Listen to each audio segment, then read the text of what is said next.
Good evening, I'm Victoria Sheehan. Thanks for joining us tonight. The weather continues to bear down on West Alabama and could pose a flooding threat later in the week. With more on that, Daniel Sparkman joins us now. Daniel, it's hard to stay dry in West Alabama tonight. Yeah, all day today we've seen rain showers across much of the state of Alabama. In fact, still seeing rain showers out there right now across much of central and west Alabama. Tuscaloosa County pretty much encompassing rain right now down to the south. Further points, parts of Marengo, also Dallas and Perry County, and points south Wilcox County also seeing a lot of rain showers out there. Now we've seen some several inches of rain fall across parts of the state today. Some flood warnings issued for several rivers around West Alabama. We'll talk about all that and when it'll all end coming up in home team weather. Victoria. Thanks, Daniel. A Tuscaloosa family is mourning the loss of their 13-year-old son after an apparent hunting accident.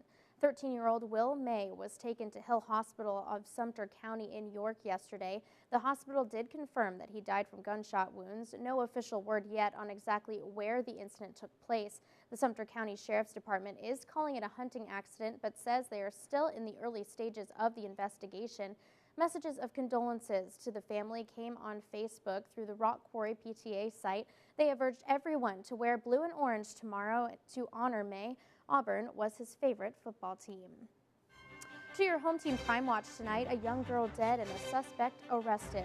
According to Captain Lloyd Baker with the Tuscaloosa Metro Homicide Unit, investigators responded to Creekwood Village Apartments yesterday just before midnight.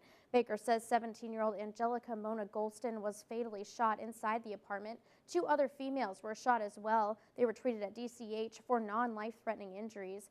Police have arrested 18-year-old Trezvon Tyrone Spencer for murder and attempted murder. Spencer is also a suspect in a shooting that injured 2 teenage boys yesterday afternoon in West End.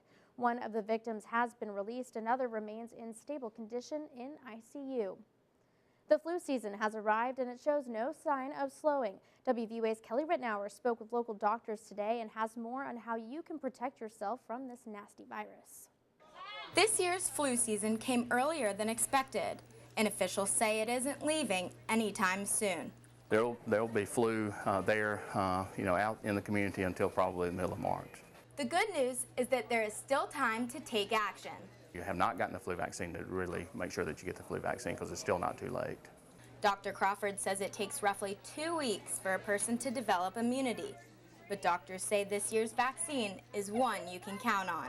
You know, periodically we will see a strain that does not match up very well with the vaccine, but this year seems to match up very well. The flu season isn't expected to end for another couple of months, and Dr. Crawford says it's very important to pay attention to these symptoms. Cough, body aches, headaches, nausea, runny nose, earache, etc.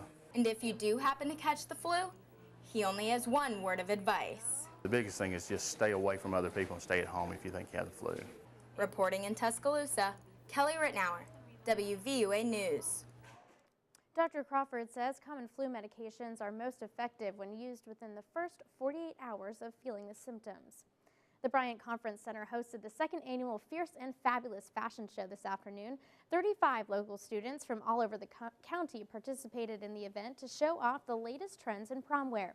Magical Moments Formal Attire sponsored the event, and tickets sold for around $10 apiece. The money raised by the tickets will be donated to the nonprofit organization Eagles Wings of Tuscaloosa. And even though the prom fashion dominated the event, host Scott Wedgeworth says today was all about the community. Today was all about having a good time. It was about seeing what's coming up with prom fashion, but the biggest thing is to help the community. It was to benefit Eagles Wings, which what they do is they help adults in our community that have special needs. Once they get older and their caretakers are gone, they help them integrate into society and make sure they're taken care of. So it's a very good cause, and that's really the reason we're here. The fashion show raised over $3,500 for Eagles Wings.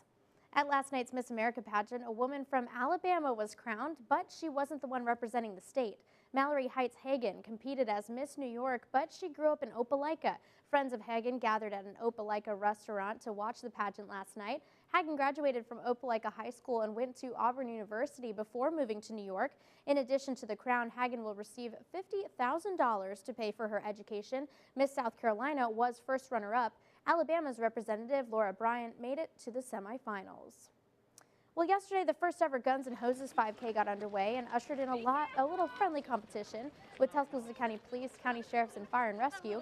Fire and Rescue came in first, the Sheriffs came in second, and TPD came in third. And today, this picture was on the Tuscaloosa County Sheriff's Office Facebook page with the caption, "We had a wager with the Tuscaloosa Police Department on who'd cross the finish line first at yesterday's Guns and Hoses 5K run.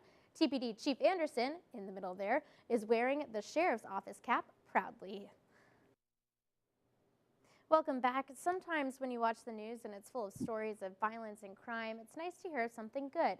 And at a hospital in Iowa, one kidney donation set off a chain of similar good deeds. In 1 week, 5 people donated their healthy kidneys to strangers. Started with 30-year-old Tyler Wegg, who said he was so thankful for his own health that he wanted to give the gift of health to a complete stranger. Wegg went under a 3-hour operation to remove his kidney. His organ went to 42-year-old Lance Bear, who had kidney disease for 25 years.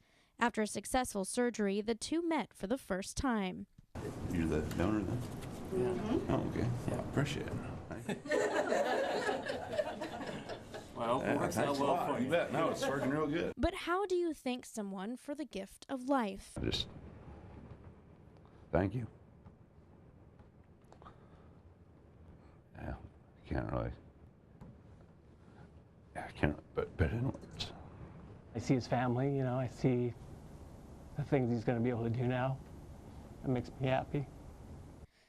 Wegg's desire to save one person set off a chain reaction, a domino effect that led to another kidney transplant that same day. 45-year-old Jay Lindahl was wheeled in to receive another kidney. Turns out his donor was the wife of the first recipient. Her kidney wasn't a match for her husband, so she paid it forward to help a stranger instead. You can give your kidney to somebody and somebody else can help my husband out that way, and so that was a no-brainer to me. After operating on those 2 pairs Monday, 2 more kidney transplants were performed Tuesday, and on Wednesday, even 1 more. None of the recipients knew his donor, but 4 donors were friends or family of another patient in the chain who they wanted to help but didn't match. A new year, new hope. One noble effort, 5 new beginnings, 10 lives affected.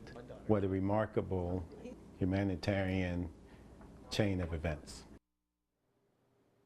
Well, some other good health news could be on the horizon for former President George H.W. Bush.